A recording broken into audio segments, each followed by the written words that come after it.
guest every week so that you can capture a piece of their testimony. And as those pieces stack up, it becomes something beautiful.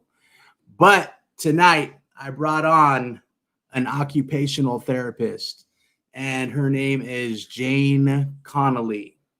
So, without further ado, here she is. Hey, Jane. Hey, Mark. How are you? I'm doing outstanding. How about yourself? Doing well. I mean, surviving during these times. Crazy times. Yeah. I was just apologizing because my toddlers might run in and out because there's no place for them to go. And that's just kind of life right now. It is. I hear that. You know, they have no outlets right now. You can't just, take them to the park in the middle of the day anymore, Exactly. Yeah. Yeah. I had was it last week or the week before? You caught a glimpse of two of them in the background. I was like, but it's all good. Yeah, I mean, I feel like the one great thing about this pandemic is it sort of made everybody kind of realize that we're all juggling like different roles, and so just kind of accept it. And that's okay. It's okay if there's a little like mess in the background or whatever, because that's sort of it's just part of it. Right. Yeah. So, Jane, I kind of mentioned it in the beginning. So you are an occupational therapist. Yes. Mm-hmm. Right. Now, did you always know that you wanted to be an occupational therapist? No, I mean, I didn't even know what it was really until my late to mid 20s. And I wanted to be probably more of like a rock star princess most of my growing up times. Right. And then I actually my undergraduate was in English literature. And so I thought maybe I'll teach or something like that. And then I thought about going to nursing school and PT school. I kind of ran the gamut. And then I found OT and it was like, this philosophy I can really get behind. It's the whole idea that the things that you find meaningful and the roles that you find meaningful, when those collide, that's when health comes. That's when health really is the primary thing. So we really became big after World War I because people were coming back with lots of disabilities. And Joe says I'm a rock star queen. Thank you, Joe. But anyway, yeah. So people came back and then they were like, just had these really low self-worth and there was a lot of depression. And so these OTs, which were a bunch of physical rehabilitation doctors and a group of men and women got together and they're like, we're going to start this association. And they started having them build stuff. So they would say, here's like scraps of wood, make something useful. And that's where OT kind of came out of. So that's where you knew, this was during school, right? That's where you knew that this was your calling type deal? I think I just sort of jumped off a cliff. I thought it sounds cool. I'm going to apply to this school. If I get in, like, done. It's me. Yeah. And then really it has become my passion. And then, within it, such a broad thing, like anything like PT or speech or medicine in general, like it's really broad. And I always thought I wanted to work with kids. And then I started to work with adults and I really kind of globbed onto the mental health part and the neuro part. I mean, when I worked with my first person post-stroke, I was like, wow. I had a really powerful experience with somebody just after they had a craniotomy at UCLA. And I just remember his eyes, and I was a student and I just remember holding his hand and he was just weeping and so scared. And I remember saying, like, this is just the beginning of your journey. And I know that that's scary, but that's also like, this is the opportunity. This isn't the end, Right. And I don't know why I said that because I wasn't like mature. We weren't seasoned vet yet. Yeah, I wasn't like where I am now, where I'm like, all right, dude, like it's gonna be okay because this is what we're gonna do, and you're gonna feel sad, and that's okay, and I'm gonna be here with you. I mean, it was just sort of like it just came, and it was a really cool moment. And then I was like, oh my gosh, this is my deal. This is my jam.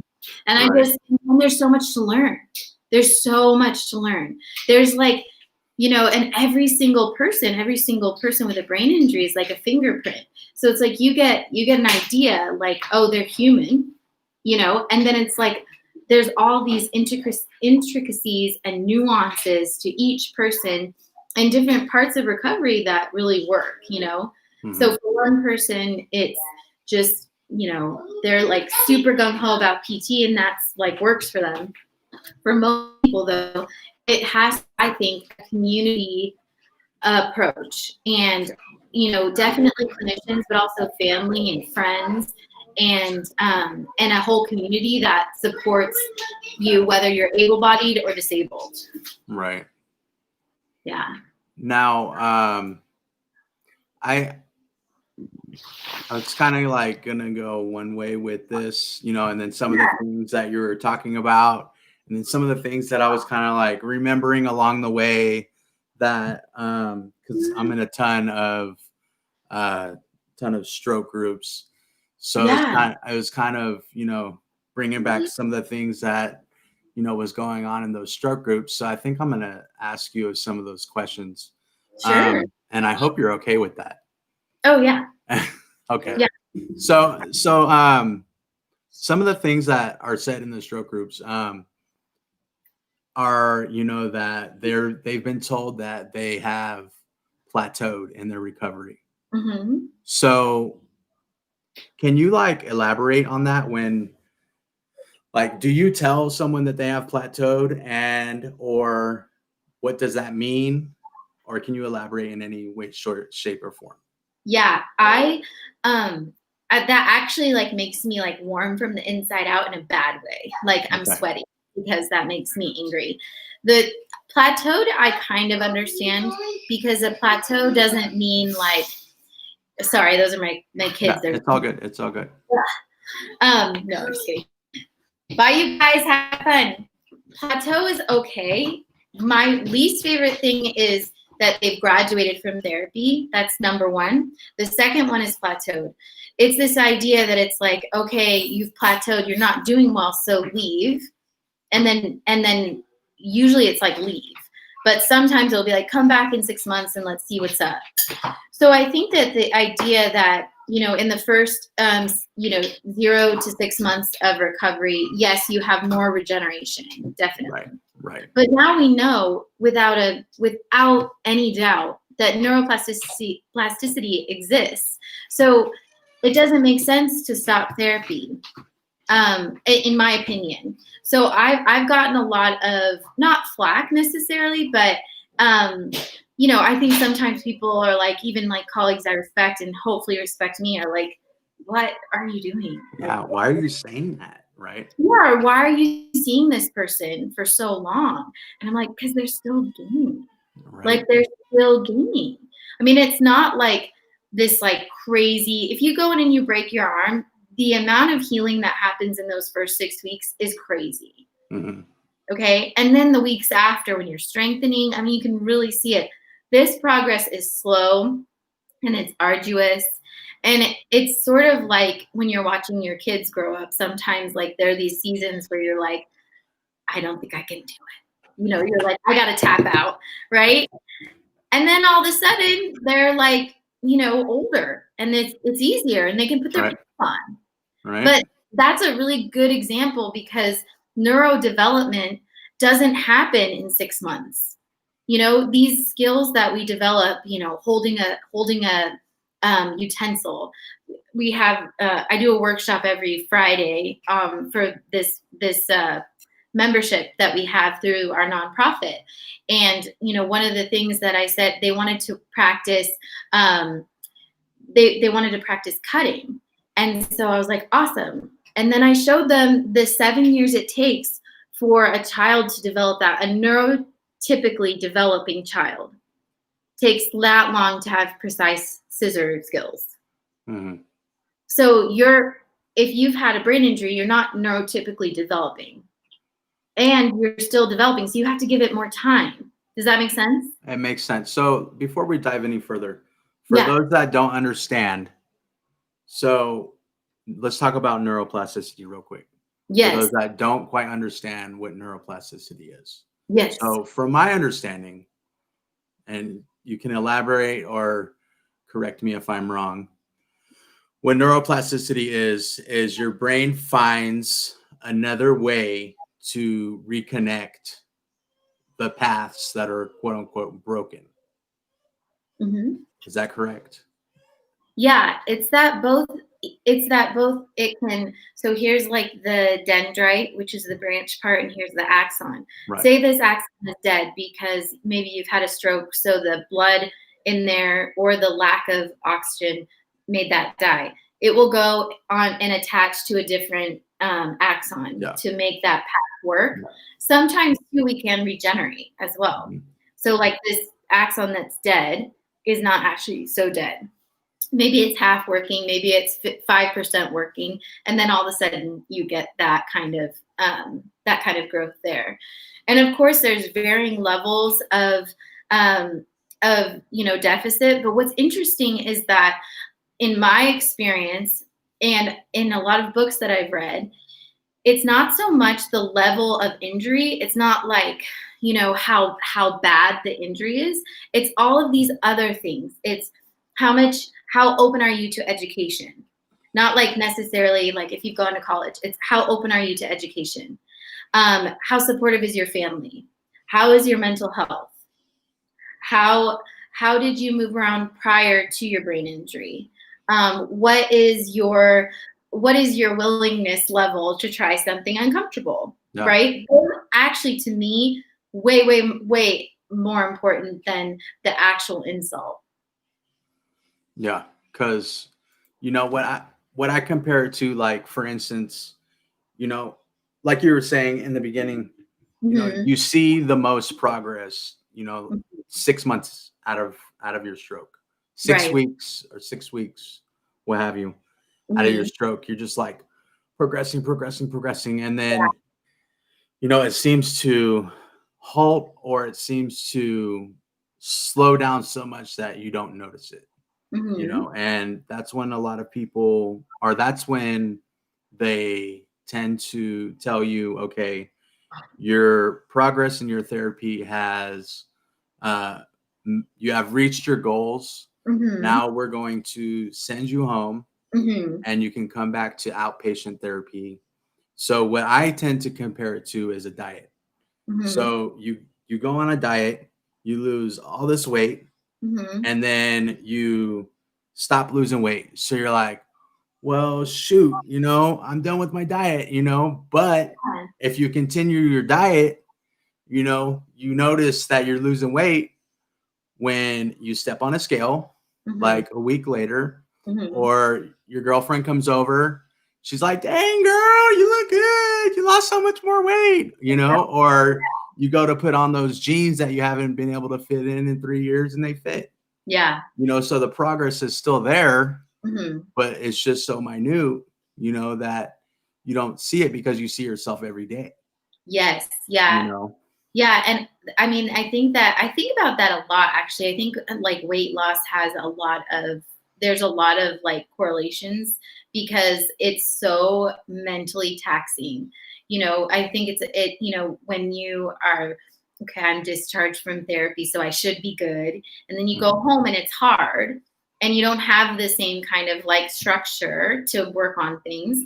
And then it really does mess with your sense of self and how you react in the world. So it's a really good analogy. The other thing I was thinking when you were talking was, one thing that I say when I work with parents whose kids have had a stroke or kids have had a brain surgery, development doesn't happen like all at once. So adults, they have all this motor memory, and then we're really primed in that first, people say 6 months 9 months, whatever. We're really primed to heal, and the brain stops swelling so much. So we get some fast healing, but it's actually remarkable. I mean, but most people don't like get up and walk right away or get up and talk right away. It's like one day they learn to walk and they're still talking like one at a time, one word at a time, right? And then, everybody has like their different area that's harder, but likely their brain was working on something else. Maybe they walk really well, but they can't talk. Maybe they talk really well, but they can't write. They can't hold a pen. There's it's like the same as kids. If you've ever had, like, my oldest, he didn't talk like right away, but he was really good gross motor. I remember being like, I'm not worried about this kid because he can hop on one foot, he's kicking a ball, he's throwing it. I'm like, he'll be fine. At least we'll have an athlete, maybe. Like, and then his speech came. But I think it's the same with adults. I mean, we're trying, in terms of insurance, people want milestones and they want outcomes but we acknowledge that with children and with their development, it's like, it's okay. Like, life is long, like, let's, but we don't do that with adults. We don't give them that time. And I think that for our neuro population, it's so important to really advocate for them to have the time to just heal the way that they're supposed to heal. Yeah. So, like, one of the symptoms that are not symptoms, I should say, but one of the signs or that they know or someone would know that kind of like the neuroplasticity is coming in place, or that their affected side is kind of like quote unquote waking up. Is someone was telling me that their whole side was tingling. Now, is that something that you would say can correlate to that? To neuroplasticity? Yeah, like their side is like, their affected side is kind of like waking up so that they can. Yeah, so I think for some people, it's not necessarily neuroplasticity. What's interesting about neuroplasticity is like you can, it's really just that over time, if you practice the same thing over and over, that it's going to be neurally wired. So for example, if you were told, hey, you're not going to get your left hand back, so don't try, then that learned non-use will turn into just non-use. So it can be negative and positive.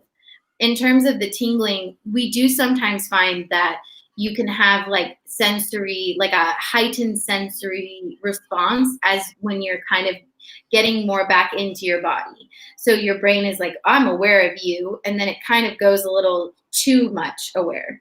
Sometimes people have that with pain, like as soon as when they start to come online a little bit more or become more aware of their body, that they'll have pain responses.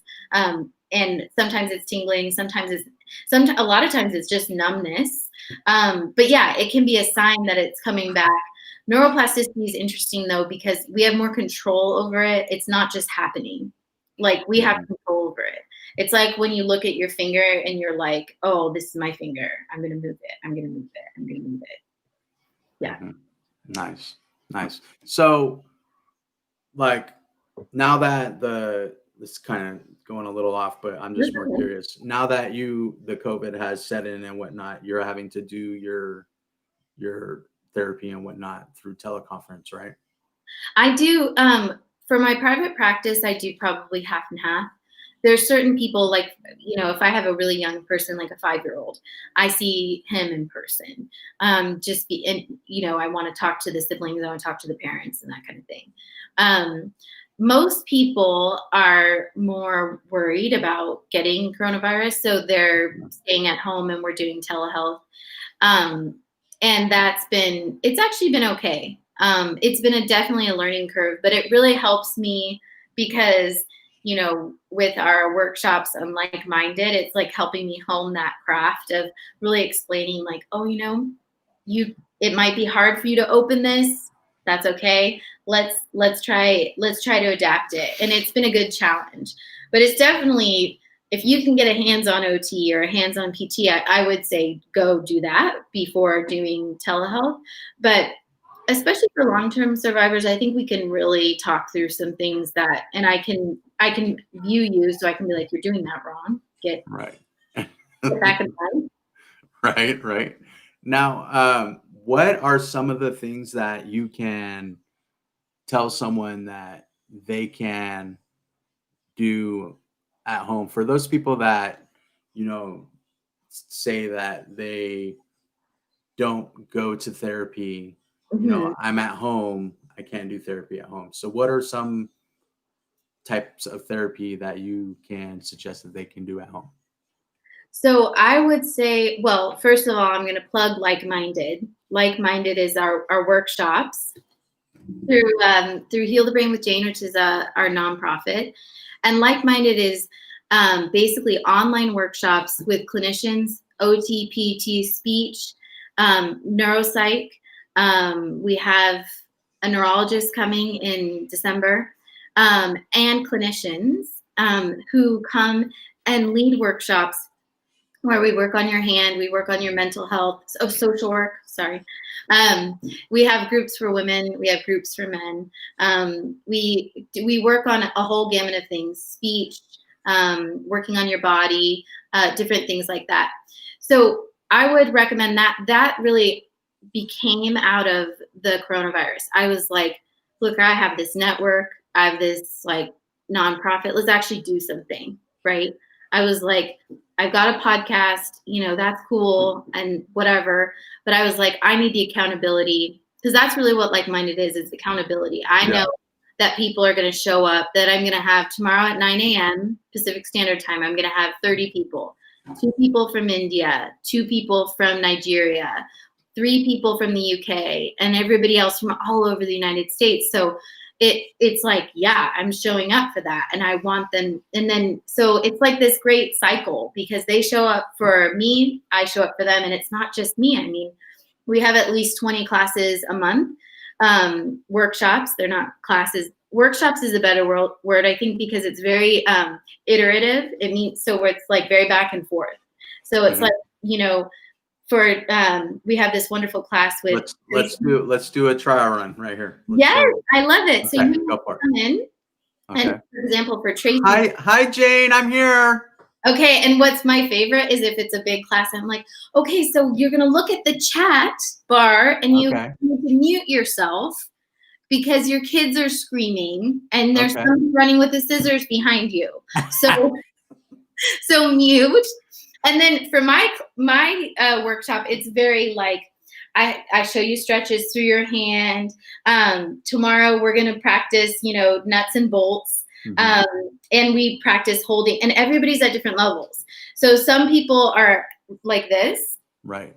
So sometimes I'll separate them, and we'll separate into different groups, and people who have more tremors and like really a lot of weakness, they'll go into one group, and then we talk about different topics, and we like dance and move our arms. My whole thing is continuous movement, because I don't think that people with brain injuries get pushed enough, which is controversial at best. I mean, not like when your scalp is open and you don't have a skull, like definitely take it easy. But if you're 3 years post, your blood pressure is good, let's work that arm so that your brain can really connect. Party, come on. Yeah, and we party. We have some characters. Oh my God. Yeah. We have some fun people who come, and then what's cool is like they go and talk to one another. They go and support one another. If somebody's having a bad day, I'll hear about it from 5 people. They'll be like, hey, did you see so-and-so's video? Looks like she's having a hard day. I'm like, yeah, so-and-so told me, and so-and-so told me, so it's just a great way to have accountability. But and there's so many different like things that you can, we have cognition. We have a class where a workshop where you just talk to people, just practice your aphasia. So it's been amazing. We're in our 3rd month, and it's growing. I know, I'm so excited. I feel so grateful. The idea too that I would call these clinicians or different survivors that I've become really close with, and they're like, yeah, of course, we'd love to be a part of that. I was like really blown away. And really generous. So you said you hold them once a month, twice. What was it again? So it's a membership. So Okay. you pay $40 a month, and with that you get access to 18 workshops. Oh wow! In a month. In a month. Wow. Yeah. So do you send out like a list Mm-hmm. of like, okay, we're having workshop tomorrow. These are the things you should bring, and then they bring those to the workshop, and then say for instance it's a coffee mug. Yeah. With this, and then you just figure out what you're gonna do with it, and then it's like we're gonna take this and do it around the rim. Yeah. 5 times or something like that, right? Exactly. Sometimes I'll just say like, what do you have on your table in front of you? Mm-hmm. And we'll just take that and then we'll transfer it from one hand to the other, practicing that. And then it's cool too, because I get kind of in trouble because I call people out. I'm like, hey, is your arm on the table? Are you like, I'll call them out in real time. Yeah. But everybody's gotten used to me. And they know that it's coming from a good place. So it's not a shame call out, it's excuse me, like, are you come on. So but it's fun, it's all in good fun, and so sometimes I give them like a list of things that they need, but other times it's a lot of discussion. So it'll be talking about relationships. How do you talk to your spouse about when you're having really bad neuro fatigue? How do you talk to your spouse when you're, kind of just struggling and having a rough day and there's an expectation that you shouldn't be? So we have a lot of things like that. And then we also have a habit class that Ella Sophia does. She does like retrain your brain. And I really try to have it where the people who come, who are amazing, like to me, they're like famous, that they have an opportunity to say, this is my platform and this is what I'm doing and come join me. So it's fun. No, totally. Yeah. Now, I totally forgot what I was going to say. That happens with people with brain injuries, where we go on, we're on one path, we're going to say it, and then it's like it goes over there. But that's probably why I get along so well, because I'm the same way. Right. I'm like, oh, I'm changing. Okay, squirrel. Right. You're stuck in the rock star phase. So now, how did you? So that's how you got. That's the share with Jane. Share with Jane. So Heal the Brain with Jane is like. I'm sorry. No, that's cool. That's the umbrella nonprofit. Okay. Underneath that, I have Like-Minded. Then we have a podcast called No Brainer, which very exciting news. This is your exclusive. We are partnering with Stroke of Luck UK, which is a British stroke. Salutes that squirrel all the time. I love that. It's a British stroke nonprofit. And we're going to be starting in probably after Christmas, we're going to do a series of different podcasts. So the podcasting is fun. I do that when I have time. Heal the Brain with Jane. That's right. Thank you, Salud. And then I also send out like weekly or bi-weekly emails with different tips on it. And we have a YouTube. And I did some videos, but they're really bad. In fact, I don't know if Ralph Preston is here right now, but he used to be in like video. He's a big guy. He has a stroke page and everything. And he was like, Jane, your YouTube. And I'm like, I know, Ralph. No. But it's like, like we were saying, squirrel, I'm like, oh, you know what? Instagram's easier. I'm just going to go do that. Right? I can do like a 20-second clip. And then I can put up a few photos, right? Yeah, I'm like, that's easy. To me, this is a good format. I love this, but I, for myself, like, when you have to go in and edit the YouTube and it's like, oh, so I'm going to grow in that way. There you go. There you go. I'm going to try to do that because I do think videos can be good.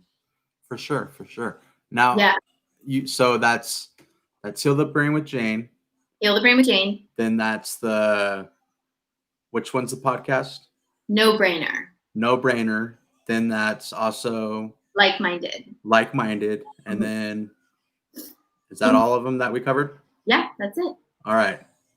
So Jane is busy because she's also over there changing the world with her occupational therapy Superwoman cape.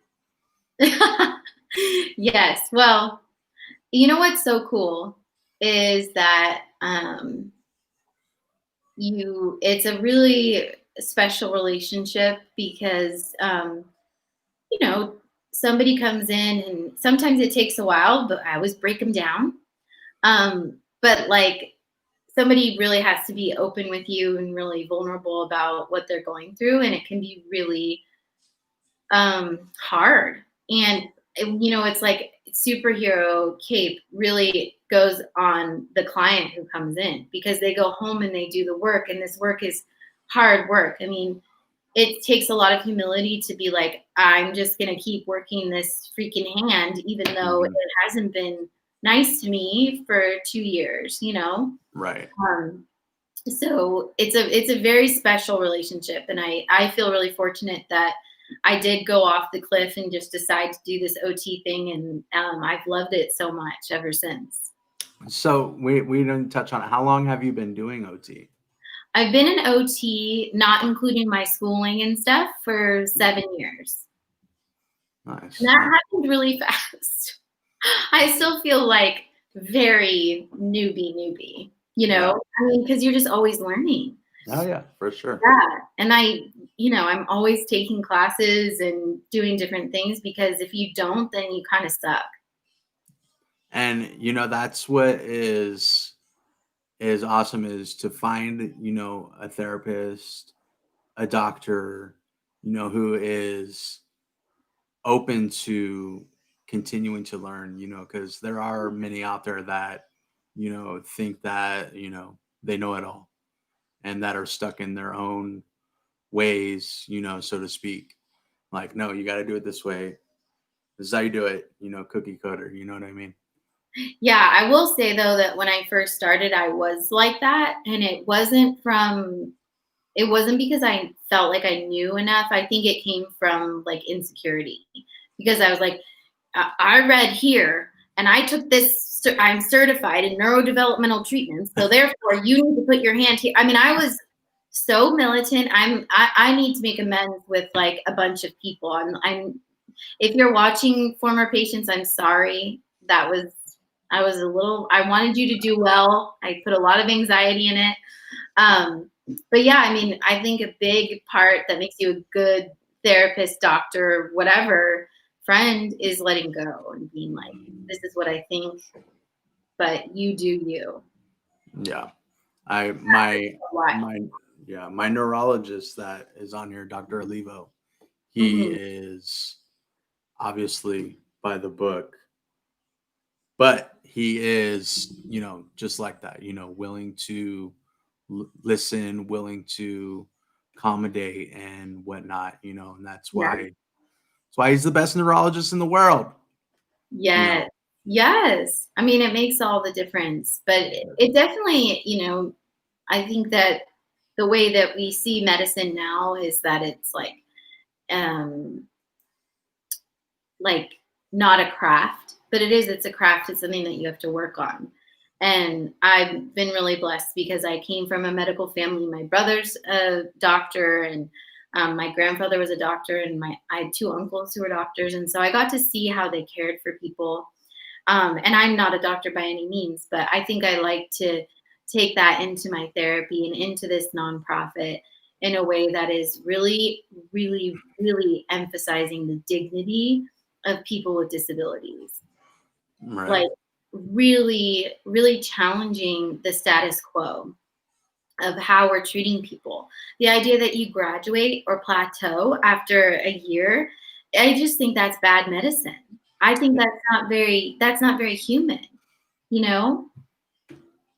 I agree, and I don't know if you're in many of the stroke groups or whatnot, but I have been included on some. I mean, I think people think I'm trying to sell them things a lot because it is a membership program and stuff. So I think there's a little distrust, but I totally get that because there are some like, you know, hooligans selling like multivitamins and crazy stuff. So I you know, everything for like-minded grows word of mouth, and everything for Heal the Brain with Jane grows word of mouth. So that's how I like it. But so I don't know. I haven't really like posted, but I do think it's so cool. It's so cool. They do great things there. I saw a cocktail hour one time. Yeah, that's actually right here. Is right that there. Salud. And hold on. Jerry right here. Let's talk stroke. Jerry. Salud, Jerry and Paul. They host cocktail hour on Wednesdays at 2 p.m. Pacific Standard Time. Salud, what is it? Salud, what's the hours for your cocktail hour on Wednesday? It's on Wednesdays though. I can never attend it. I have too many kids. I know. That's my thing.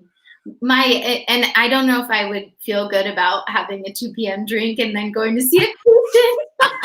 Like, hey, your balance is off today. I know. Right. Yeah, but that's so awesome. And I love that community. I love that people feel comfortable, and that one thing that has been like challenging for me in those forums is that sometimes I do think there's some misinformation that gets passed around, but I don't know how you police that, you know, like, and I don't know if it's right to police it. It's just more of a concern that I have on my page sometimes too, is like, I would love to hear, you know, your experiences and how you know, what's going on and what you've heard. But, you know, when it's like, I try this, you know, gadget and it's going to make your spasticity better or whatever, that's when I'm careful. Yeah, you know? right. Yeah, it's Wednesdays. It's called happy hour, not cocktail hour. Ooh, happy hour. Yeah, that's what it is. It's happy hour. Oh my God. 2 p.m. Pacific Standard Time. Watch out. Yeah. I love it. It's good times right there. That's nap time around my house. If I can, I try. To be honest, that's probably what it is around my house too. I try to get mine in when I can. Exactly. Do you still get neuro fatigue? Yes. When I overexert myself, yeah, I do. Yeah. But for the most part, I try to not do that. So yeah, that's how you manage it. Yeah, like when I was going to school to get my MBA, you know, I would find that you know, I'd just be there like reading, studying, and whatnot, and then I'd just be like, I cannot do this anymore. Right. I cannot sit here and freaking read this anymore. I'm just done. Yeah. You know, I'm done. I gotta go take a nap. You know. Yeah. I do. I think I don't know why, but I need a lot of sleep. So I think that's really helped me to, not that I'm equating those things at all. They're totally, it's like when your girlfriend who doesn't have kids comes and talks to you when you're like 2 weeks postpartum with your newborn, and they're like, I'm tired too. Like normal human tired and human tired with neuro fatigue they're not the same. But I do think that's one thing that helped me, you know, to understand energy conservation and make that a part of my practice, because that's a huge deal. I mean, we're not taught that we have a tank of energy and that we have to protect it. Yes, I had on, oh boy. I'm trying to remember who it was. Anyways, I had someone on my show. Yeah. And she had a great concept that was given to her by her occupational therapist, and it was that each day you have $20 to spend. Yes. And you determine how you're going to spend that $20. Yeah. So, if the whole $20 is going to go to your PT, then let it go to your PT. Right. And then obviously, as you get more fluent with your PT, you're not going to you're not going to need as much money. Yeah. As much energy to go towards your, towards your PT. So you're not going to spend as much, for that. So that $20 can go somewhere else. Yeah, exactly. So go ahead. Yeah. Oh, I just heard actually Stroke of Luck UK, Craig Pankhurst is a survivor.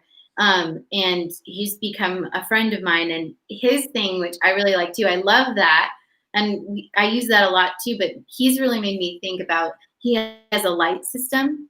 So he talks about how if he's in the red, then that's like rest time. It's like, that's a red light, and it's a way for him to communicate with his family.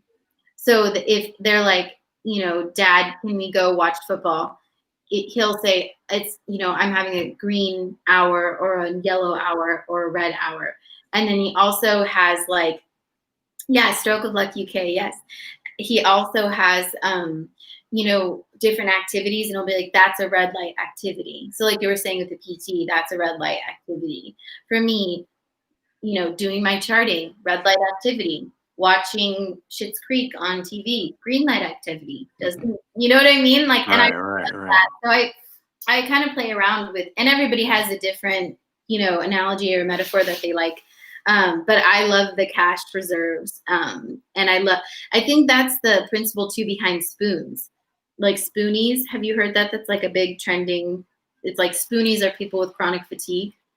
Oh, I thought we were talking about when we go to bed or something. I know. That's what I did for a long time to figure out what spoonies were. Yes.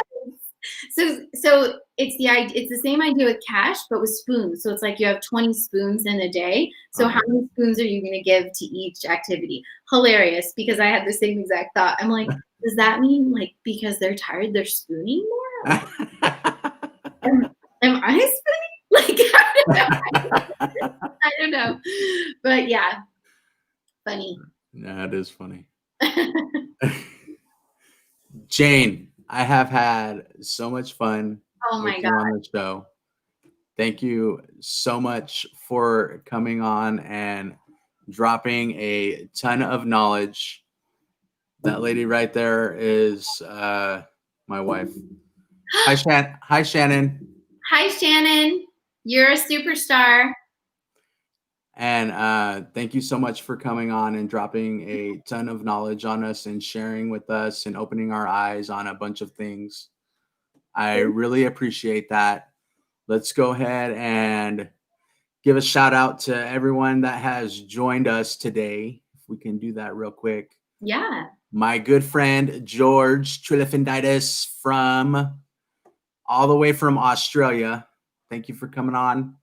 Hi, George. Lynette Price, she does a podcast of her own. Awesome. Job Borges. Well, he says Borges. So he does a podcast called the Neuro Nerds. Oh, nice. Yes, which is actually it's a big deal. He's a big deal now. Nice. Yes, I was on episode something, and I was starstruck. Hey, Joe. Hey, Joe, what's up? Hi, Joe. And then we have Salud. Hey, see, right here. Hey, you can't get rid of these kids. I know, right? And then we have Salud Salinda here. She does Tom and Salud's Real Life Redo. Oh, I've seen some of it, Salud, and it's just amazing. Amazing. Yep. And then we have, not even going to try the last name, but we have Jenna here from Ontario. And then we have Let's Talk Stroke, who is hosted by Jerry Wald. Hi, Jerry. He does his shows on Tuesdays and Thursdays. Did I already get Lynette Price? I think I did, yes. And then we have Janice Stevenson. Janice, thank you so much for coming on. I appreciate it so much. And then I think that's it. Oh, wait. We got this guy right here. It's my fishing buddy. All right. And my cousin. Awesome. All right, Jane. Thank you so much. And I didn't let you know beforehand, but I'm sure it will be okay. I say a prayer at the end of all my shows. Yes. So we're going to say a prayer, okay? Okay. All right. Dear Heavenly Father, thank you so much for bringing yet another person into my life. We ask you that you continue to allow our community to grow so that we can continue to share our stories and grow our knowledge in our stroke community so that we can continue to bond together. In Jesus' name we pray. Amen. Amen. Thank you so much.